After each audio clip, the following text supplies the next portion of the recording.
So today we're going to be doing a microchemistry experiment. What that means is we're going to be using very small amounts of chemicals to do this experiment, in part for safety reasons. So you'll get a well plate, and each well on the plate can be used for a different tiny chemical test.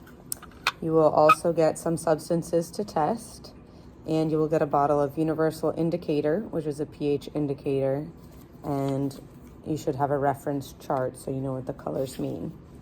Two of the bottles are going to be smaller dropper bottles and without pipettes, and that's because those are the most dangerous substances that we're using.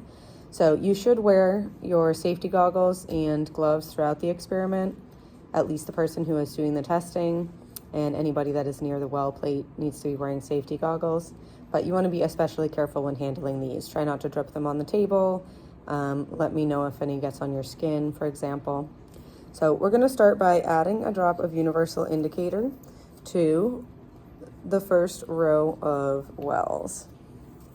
You're going to want a well for each substance that you're testing. You can either do this one at a time, or you can do a few at once. Then you are going to add the substance that you're testing, and I'm going to be testing the sodium hydroxide for you because, as I mentioned, that was one of the more dangerous substances, so we'll do this one as an example. I'm going to add a drop of sodium hydroxide, and I want to notice any changes, especially color changes, but you could also notice if any reaction occurs between the pH indicator and the substance. So if you were able to see this, you would see that the pH indicator changed from green to dark blue. I would record that dark blue color on my data table. Once you finish testing all the substances, and you should have some extra wells in case you need to repeat a test, but once you're finished, I want you to take your well plate over to the sink, still wearing your gloves and your goggles.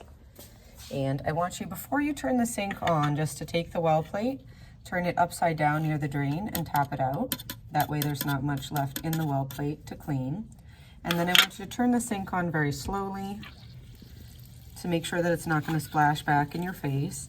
And then just rinse it out until the water runs clear. Tap it again, and then return it to your table upside down.